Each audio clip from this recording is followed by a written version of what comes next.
द्रौपदी कितनी सुंदर थी, उनका सौंदर्य कैसा विलक्षण था। भगवान की ही योग माया है द्रौपदी। द्रौपदी साधारण नहीं थी, द्रौपदी साक्षात भगवान की योग माया थी। महाभारत युद्ध जब समाप्त हुआ तो बड़ी प्रशंसा चल रही थी। लोगों ने कहा इतने बड़े बड़े वीरों को किसने मारा, तो सब लोग कह रहे थे अर्जुन के बाण से मरे, अर्जुन के बाण से मरे। जिसका सिर फूट जाए बोले भीम की गदा से मरे। सब लोग भीम अर्जुन इनकी सबकी प्रशंसा कर रहे थे। भगवान ने कहा किस आधार पर आप लोग कह रहे हैं कि इस युद्ध में अर्जुन और भीम का पराक्रम प्रकट हुआ? देखा तो किसी ने नहीं वहां जाकर। तो इस युद्ध में सबसे बड़ा पराक्रमी व्यक्ति कौन था, यह कैसे तय हो? भगवान कृष्ण ने कहा चलो मेरे साथ मैं बताता हूं। भगवान कृष्ण सबको लेकर के चले, युधिष्ठिर को, अर्जुन को, नकुल सहदेव को। युद्ध समाप्त हो चुका था। गए कुरुक्षेत्र में एक कटा हुआ सिर लटक रहा था पेड़, बर्बरीक का सिर। बर्बरीक को भगवान ने वचन दिया था। बर्बरीक ने कहा था कि मैं इस युद्ध को देखना चाहता हूं। तो भगवान ने कहा ठीक है, तुम्हारा सिर रहेगा, तुम जिंदा रहोगे और देखते रहोगे। जब महाभारत युद्ध समाप्त हो जाएगा तो तुम्हारी मृत्यु हो जाएगी। वो कटा हुआ सिर जिंदा था और पूरे महाभारत युद्ध को देखा। सब लोग पहुंचे। भगवान कृष्ण ने कहा इनसे पूछो, ये बताएंगे, ये युद्ध के दृष्टा हैं। बाकी तो सब लड़ने में लगे थे। पूरा युद्ध अगर किसी ने देखा है तो बर्बरीक ने देखा। इनसे पूछो। पूछा इस युद्ध में सबसे बड़ा वीर कौन, किसने पराक्रम प्रकट किया? तो बर्बरीक ने कहा किसी ने कोई पराक्रम प्रकट नहीं किया, न अर्जुन ने किया, न भीम ने किया, न युधिष्ठिर ने किया, न भीष्म पितामह ने किया। बोले तब? बर्बरीक ने कहा मैंने अपनी आंखों से देखा, इस युद्ध में केवल 2 लोगों का पराक्रम दिखाई पड़ रहा था। एक भगवान कृष्ण का सुदर्शन चक्र चल रहा था सबके सिर का छेदन करता हुआ, और उसके पीछे पीछे द्रौपदी खप्पर लेकर के उन वीरों के रक्त का पान करती हुई महामाया युद्ध में चल रही थी। इसके अलावा कुछ नहीं। ये द्रौपदी भगवान की साक्षात महामाया थी। उस महामाया को तृप्त करने के लिए ही इतना बड़ा महाभारत युद्ध हुआ। बर्बरीक ने कहा सुदर्शन चक्र चल रहा था कृष्ण का, और बड़े बड़े वीरों का सिरच्छेद हो रहा था, और खप्पर लिए हुए द्रौपदी उन वीरों के रक्त का पान करके तृप्त करती हुई उस कुरुक्षेत्र में नृत्य कर रही। ये द्रौपदी साधारण स्त्री नहीं थी। दुनिया कुछ भी कह ले, वो पांचाली, 5 पुरुषों की पत्नी, और दुनिया के बाद इतिहासकार लोग मनमानी बातें कहें, लेकिन द्रौपदी साक्षात भगवान की योग माया थी। द्रौपदी की बड़ी लंबी लंबी कथा है महाराज पुराण, साधारण नहीं थी। एक बार ये द्रौपदी 5 पांडव की पत्नी थी, तो उसमें भी समय तय था। इतने दिन युधिष्ठिर के साथ रहेंगी, इतने दिन अर्जुन के साथ, इतने दिन इनके साथ। तो जब जिसके साथ रहती थी उनकी पत्नी और बाकी लोग द्रौपदी के सन्निकट नहीं जाते थे। संयोग था युधिष्ठिर के साथ द्रौपदी का जो समय बीत रहा था, उस समय महाराज युधिष्ठिर धर्मराज अपने महल में थे, द्रौपदी भी थी। बिस्तर पर द्रौपदी लेटी हुई थी और धर्मराज युधिष्ठिर द्रौपदी का चरण दबा रहे थे। भीम उधर से गुजरे, दृष्टि पड़ गई भीम की। भीम को बड़ा क्रोध आया, ये द्रौपदी मेरे भैया धर्मराज से अपना पैर दबवा रही, इसका इतना दुस्साहस, मेरे धर्मात्मा ज्येष्ठ भ्राता युधिष्ठिर से अपना पैर दबवा रही। बोल तो कुछ नहीं पाए, लेकिन आए तमतमाते हुए। आकर के भीम ने भगवान श्री कृष्ण से कहा जैसे तुम कपटी हो, छलिया हो, ऐसे तुम्हारी ये बहन द्रौपदी भी। तो क्या हुआ?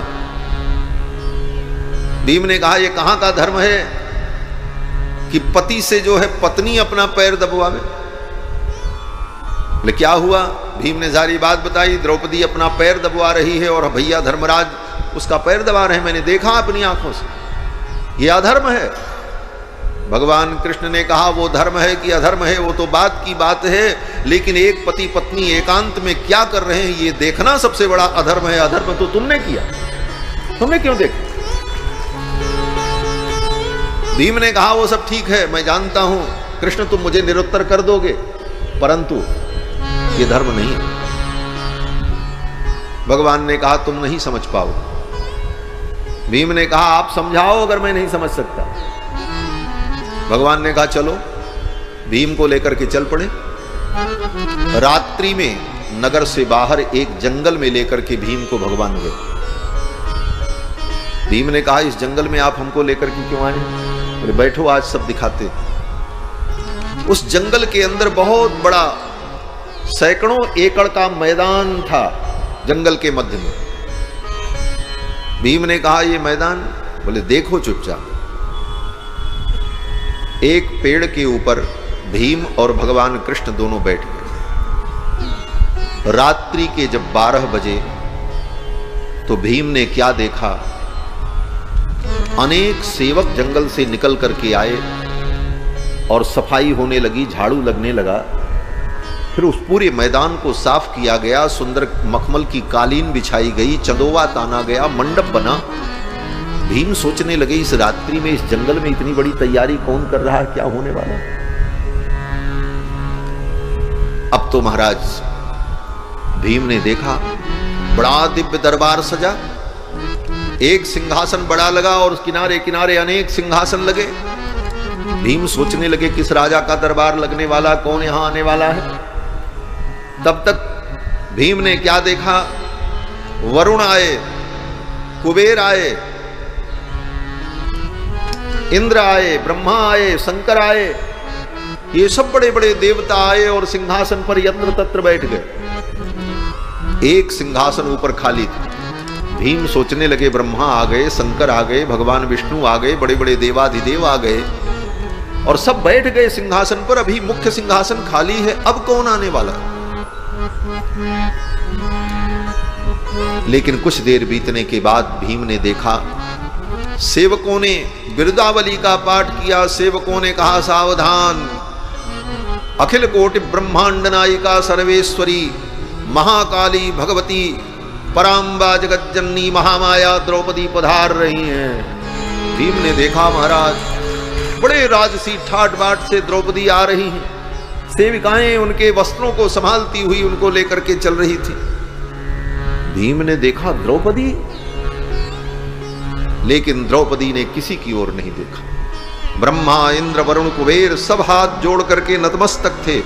द्रौपदी ने किसी की ओर देखा ही नहीं, उनके प्रणाम की ओर भी नहीं देखा। और द्रौपदी अपने चाल से चलती हुई मंद गति से चाल से सिंहासन की ओर गई और जाकर के बैठ गई। द्रौपदी के आंखों के इशारों को समझकर लोग नतमस्तक खड़े रहे। जब द्रौपदी बैठ गई तो सब लोग बैठे। फिर